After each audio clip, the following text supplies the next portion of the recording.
আনন্দ গান উঠুক তবে বাজি, আনন্দই জীবনের সার কথা। তাই তো জীবন রাঙাতে আনন্দ সময়ের আজকের আয়োজন। ঢাকা আন্তর্জাতিক ফিল্ম ফেস্টিভ্যালের ৮ম দিন ছিল সিনেপ্রেমীদের আনাগোনায় মুখর। প্রদর্শিত হয়েছে 2টি বাংলা ফিচার ফিল্ম সহ বিভিন্ন ভাষার একাধিক সিনেমা। চলচ্চিত্র দেখার এই অবারিত সুযোগে উচ্ছ্বসিত দর্শকরা জানিয়েছেন তাদের সন্তুষ্টির কথা। মার্জিয়া শ্রেয়া জানাচ্ছেন বিস্তারিত। সাপ্তাহিক ছুটির দিনে চলচ্চিত্র অনুরাগীদের আনাগোনায় উৎসব আমেজে রূপ নিয়েছে ঢাকা আন্তর্জাতিক চলচ্চিত্র উৎসবের ৮ম দিন। আমি চাই যে এই জার্নির একটু ডিটেইলটা আমরা আসলে সিনেমার পরে যদি কেউ বুসান আন্তর্জাতিক ফিল্ম ফেস্টিভ্যালের পর এবার ঢাকা চলচ্চিত্র উৎসবে প্রদর্শিত হলো বিপ্লব সরকার পরিচালিত ও ফেরদৌসী মজুমদার অভিনীত সিনেমা আগন্তুক। প্রদর্শনীতে উপস্থিত ছিলেন অভিনয় শিল্পী আর কলাকুশলীরা, জানালেন তাদের প্রত্যাশার কথা। ছবিটার সময় আমরা সবাই আসলে একটা পরিবারের মতোই হয়ে গিয়েছিলাম ওই কাজটার সময়। উনার যেই অ্যাক্টিং এবং যে ধরনের চরিত্র এবং আমি যেরকম চরিত্রটা করেছি সেখানে সবকিছু মিলিয়ে উনার জন্য একটা আলাদা মায়া ওই বাসাটার জন্য। আজকে সেটা দেখি ওই বাসা ওই চরিত্রগুলো ভীষণ রকম আমার মনে পড়ছিল। অবশ্যই খাটনি হয়েছে, দৃশ্যগুলি খুব সুন্দর, গ্রামের দৃশ্য। আর ছেলেটি তো বাচ্চা ছেলেটা খুবই সুন্দর করেছে। এটা তো এই গ্রামের দৃশ্য সবই তো আমাদের বাংলাদেশ, সেটা খুব ভালো এসেছে। উদ্যোগটা খুব ভালো এবং নতুন নতুন দেশ বিদেশের ছবি আমরা দেখতে পারি। এইটা একটা বড় প্রাপ্তি আমাদের জন্য। তবে আমি চাই যে এই বিকল্প ধারার যেসব ছবিগুলো নির্মিত হচ্ছে এগুলো দেখাবার একটা জায়গা যাতে বাংলাদেশ অন্তত ঢাকায় তৈরি হয়, এইটা আমরা খুব চাই। এদিকে জাতীয় চিত্রশালায় প্রদর্শিত হয়েছে আদর আজাদ ও স্পর্শী অভিনীত সিনেমা এখানে নোংর। সিনেমা নিয়ে প্রত্যাশার কথা বললেও দর্শক স্বল্পতায় হতাশা ফুটে উঠেছে নির্মাতার কণ্ঠে। যখন সেলিব্রিটিরা এখানে উপস্থিত থাকতো তখন দেখা যাচ্ছে ওদের কারণে অডিয়েন্স আরও এখানে দেখতে আসতো। হ্যাঁ, তো আমার জায়গা থেকে আমার যারা কলাকুশলী বা শিল্পী, আমি সবাইকে বলেছি সিনেমা হলে রিলিজ হয় তখন আসলে শিল্পীরা উপস্থিত থাকে, সবাই যায়। কিন্তু ফেস্টিভ্যালের ক্ষেত্রে আমার কাছে মনে হলো এইটা বিষয়টা নিয়ে একটু উদাসীন আছে। এটা যাতে নিয়মিত দেখাবার একটা জায়গা তৈরি। রবিবার আনুষ্ঠানিকভাবে পর্দা নামবে এবারের আসরের। ক্যামেরার কাজ, তারপরে বিপ্লবের যে পরিশ্রম। মার্জিয়া শ্রেয়া, সময় সংবাদ, ঢাকা।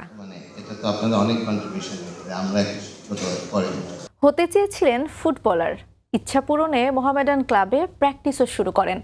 তবে খেলোয়াড় হওয়ার স্বপ্ন পূরণ না হলেও বাংলা চলচ্চিত্র দিয়ে দেশব্যাপী জনপ্রিয়তা পান চিত্রনায়ক রুবেল। তার সিনেমা মুক্তি মানেই ছিল হলে উপচে পড়া দর্শক। বিস্তারিত নিয়াজ শুভ রিপোর্টে।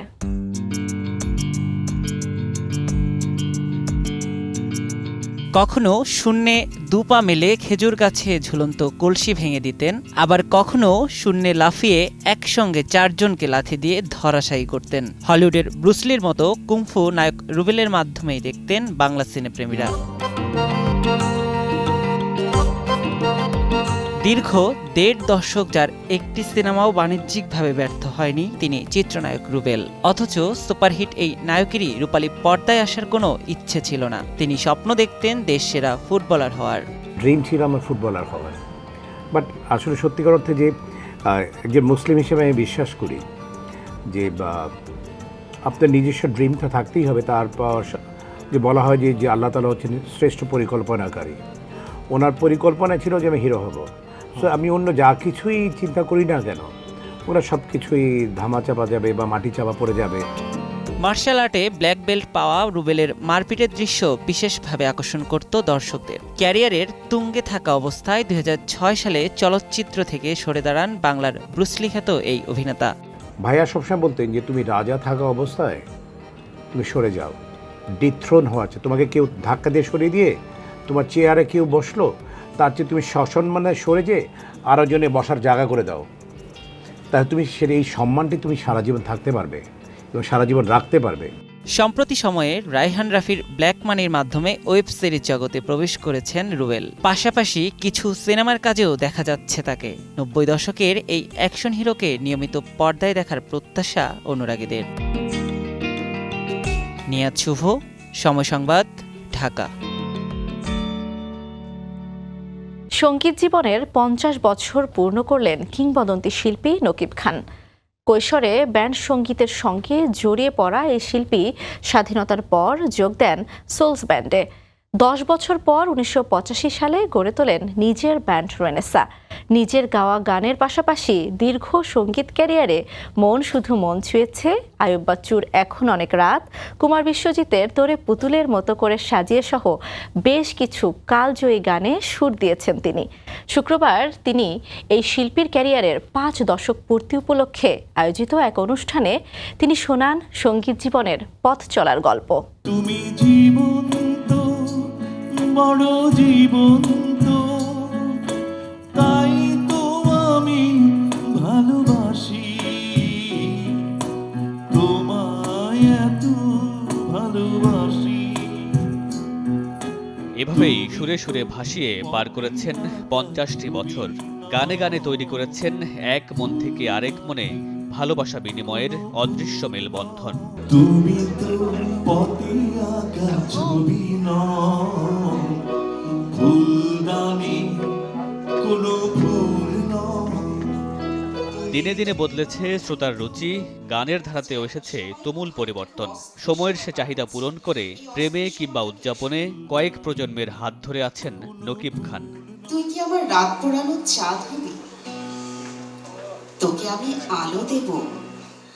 বরেণ্য এই শিল্পীর সঙ্গীত যাত্রার 5 দশক পূর্তিতে শুক্রবার রাজধানীর তেজগাঁওয়ে celebrating melodious 50 years of Nakib Khan শিরোনামে গল্প, কবিতা ও গানের এক ভিন্নধর্মী আয়োজন করে নুরস ইভেন্টস। সে আয়োজনে দীর্ঘযাত্রার সঙ্গী, তরুণ শিল্পী আর শ্রোতাদের মুখে শোনা যায় নকিব বন্দনা। নকিব তো সে তো এমনিও যথেষ্ট ব্রিলিয়ান্ট একজন মিউজিশিয়ান আমার দৃষ্টিতে। এখন যে মঞ্চে যে সমস্ত তরুণ প্রজন্মের যে সমস্ত শিল্পীরা গান গাইছে,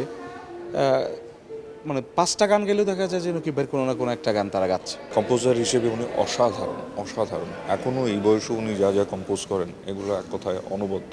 নকিব খান আসলে আমাদের বাংলাদেশের সঙ্গীত জগতে অবশ্যই একটা উল্লেখযোগ্য নাম। ওনার লেখা সুর করা গান আসলে আমরা গুনগুন করে গাইতে গাইতেই বড় হয়েছি। আমার মনে হচ্ছে যে নকিব খানের মতন আমাদের মধ্যে যারা আছেন তারা হচ্ছেন লিভিং লেজেন্ড। তাদের নিয়ে এই ধরনের অনুষ্ঠান করতে পারাটা আমার কাছে খুবই ভালো লেগেছে। আমরা তো ছোটবেলা থেকে নকিব খানের গান শুনে শুনেই বড় হয়েছি।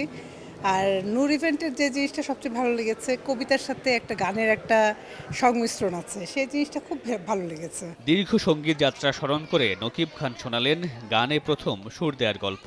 সঙ্গীতের অনিবার্য পরিবর্তনের ধারা মেনে নিয়ে তরুণদের জন্য দিয়েছেন পরামর্শ। প্রত্যেকটা জেনারেশন টু জেনারেশন চেঞ্জ হবে, নতুন প্রজন্ম আসবে, তাদের থট প্রসেস, তাদের চিন্তাধারা ডিফারেন্ট হবে। এটা আমাদের সময় চেঞ্জ হয়েছে।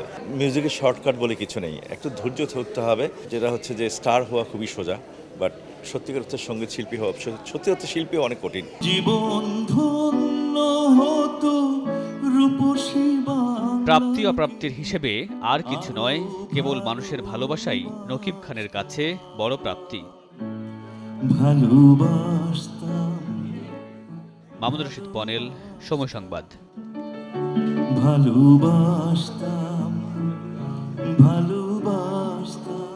প্রেক্ষাগৃহে মুক্তির 2 মাস পর এবার ওটিটি প্ল্যাটফর্মে মুক্তি পাচ্ছে শাকিব খান অভিনীত প্যান ইন্ডিয়ান সিনেমা দরদ।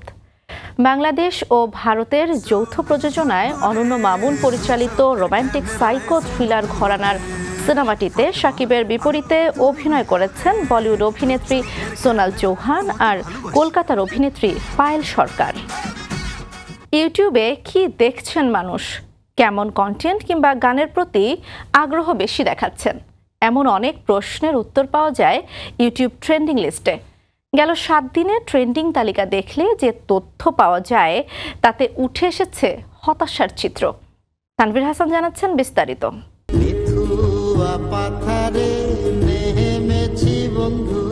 সময় বদলায়, সঙ্গে সঙ্গে বদলে যায় মানুষের রুচি ও পছন্দ। একসময় টেলিভিশন, নাটক কিংবা সিনেমা হলে দর্শকদের এখন প্রধান গন্তব্য মোবাইল। হাতের মুঠোয় সবকিছু এখন একসাথে, এক ক্লিকে মিলছে সবকিছু। তবে রেখে যাচ্ছে প্রশ্ন, ইউটিউবে কি দেখছেন মানুষ? গত 7 দিনের ইউটিউব ট্রেন্ডিং লিস্ট যাচাই করে যে তথ্য পাওয়া গেছে তাতে উঠে এসেছে হতাশার চিত্র। টপ 10 লিস্টে যে সকল গান, সিনেমা বা নাটক রয়েছে তার অধিকাংশই চিরায়ত বাঙালি মধ্যবিত্তের রুচির সঙ্গে সঙ্গতিপূর্ণ নয়। বাংলাদেশে ইউটিউবের ট্রেন্ডিং লিস্টে সেরা 10-এর 8টি মূলত শর্টস ভিডিও। এ তালিকায় ঠাঁই পায়নি কোনো গান বা সিনেমা। তবে তালিকায় ষষ্ঠ ও সপ্তম স্থানে আছে দুটি নাটক, যার একটি হলো সাজ্জাদ হোসেন বাপ্পি পরিচালিত হোয়াট এ বউ, যেখানে অভিনয় করেছেন খায়রুল বাশার ও তানজিন তিশা। সপ্তম স্থানে আছে জোভান ও তটিনী অভিনীত নাটক বিয়ের গন্ডগোল। এবার একটু নজর দেয়া যাক ইউটিউবে বাংলাদেশে মিউজিক টপ 10 ট্রেন্ডিং লিস্টে কি আছে। সেখানে গিয়েও আপনাকে কিছুটা হতাশ হতেই হবে, কারণ সেরা 10-এর কোথাও নেই দেশসেরা কোনো শিল্পীর গান। ট্রেন্ডিংয়ের 1 নম্বরে অবস্থান করছেন গগন সাকিব ও সুলতানা মিম নামক অখ্যাত দুই শিল্পীর তুমি যাবে পরের বারে শীর্ষক গানটি। 2-এ আছে শিল্পী সৈয়দ অমির গাওয়া পরি পাইসিরে শিরোনামের আরেকটি গান। তালিকায় চতুর্থ, সপ্তম ও অষ্টম অবস্থানে আছে বলিউডের 3টি গান। এর বাইরে একটি ইসলামিক গজল পাওয়া গেছে। এদিকে গত 7 দিনে ইউটিউবে মুক্তিপ্রাপ্ত নাটকের তালিকা পর্যবেক্ষণ করলে দেখা যায় মনের মাঝে তুমি, মিস্টার ব্যাককল, অহংকার, সাহেব নামে গোলাম 16, তোমারই জন্য নামক বেশ কিছু মানসম্মত নাটক প্রকাশিত হয়েছে, যেগুলোর কোনোটি ইউটিউব ট্রেন্ডিংয়ে অবস্থান করে নিতে পারেনি। তবে এই সময়ের মধ্যে দেশে তেমন কোনো ভালো সঙ্গীতও মুক্তি পায়নি। তানভীর হাসান, সময় সংবাদ, ঢাকা। এই ছিল আনন্দ সময়ের আজকের আয়োজন। সঙ্গে থাকুন সময়ের।